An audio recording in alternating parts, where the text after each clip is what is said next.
இன்னைக்கு டாலருடைய விலை எவ்வளோ? 62 ரூபா 70 பைசா சொல்கிறான். ஒரு நாளைக்கு எந்திரிச்சு பார்ப்போம். ஜனவரி 2018 டாலருடைய விலை எவ்வளோ இருக்கும்? 60 ரூபா இருக்கும். அதே 2019 எவ்வளோ இருக்கும்? 68 ரூபா. எப்படி ஏறிச்சு இது? டாலர் எப்படி ரேட் ஏறுது? எதை வச்சு அவன் ஏற்றுறான்?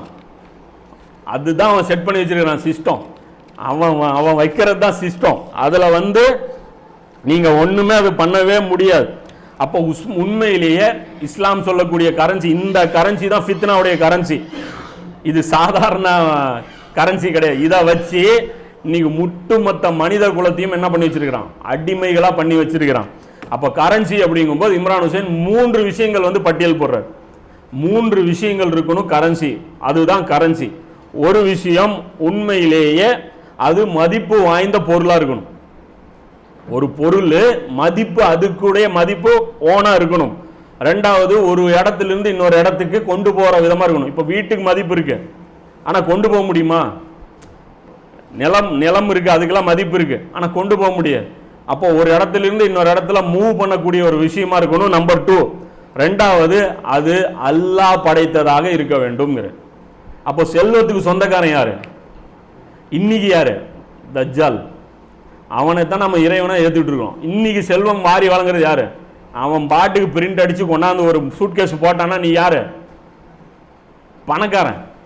அவன் நினைச்சா ஒரு நாட்டுடைய பொருளாதாரத்தை மேல தூக்கிட முடியும். அவன் அதான் சொல்றோம்ல, தஜ்ஜால ஏத்துக்கிட்டா அவன் ஏழை பணக்காரனா இருப்பான், தஜ்ஜால மறுத்துட்டா அவன் ஏழையாயிருவாங்கிறது என்னது? நம்ம நினைச்சிட்டு இருந்தது எல்லாமே ஒரு மந்திரவாதி மாதிரி அவன் ஏதோ பண்ண போறான். இப்படிதான் கண்ட்ரோல் பண்ண போறான். இதுலதான் நபி ஸல்லல்லாஹு அலைஹி வஸல்லம் ஒரு ஹதீஸ் சொல்றாங்க. அந்த ஹதீஸ் எங்க இருக்குன்னு தெரியல, இம்ரான் ஹுசைனுடைய புக்ல இருக்கு.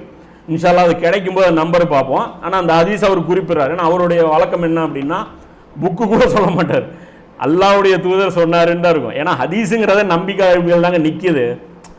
என்னவா இருந்தாலும் நீங்க புகாரி இமாம் நம்பினா தான் அந்த ஹதீஸ் எல்லாம் உங்களுக்கு நிற்கும்.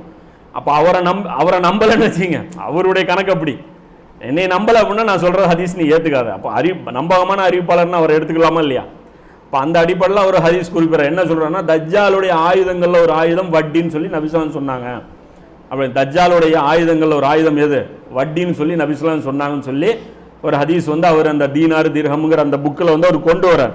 ஸோ விஷயம் என்னன்னா, இதுதான் இந்த தஜ்ஜாலியத்தான இந்த சிஸ்டம் இருக்குல்ல, இந்த அரசியல்ல ஆன்மீகம் இல்லாத, ஒரு கடவுள் இல்லாத, ஒரு இறை மறுப்பு சிஸ்டம். இந்த சிஸ்டத்தை யாரை அடாப்ட் பண்ணிட்டீங்களோ அவங்களுக்கு பார்த்தீங்கன்னா கரன்சி வேல்யூ ஏறிடும். இதுதான் தஜ்ஜால் கொழுக்க வச்சிருவான். அதே அவங்களுடைய சிஸ்டத்தை நீங்க ஏத்துக்கலன்னு வச்சீங்க, உங்களை என்ன பண்ணிடுவான்?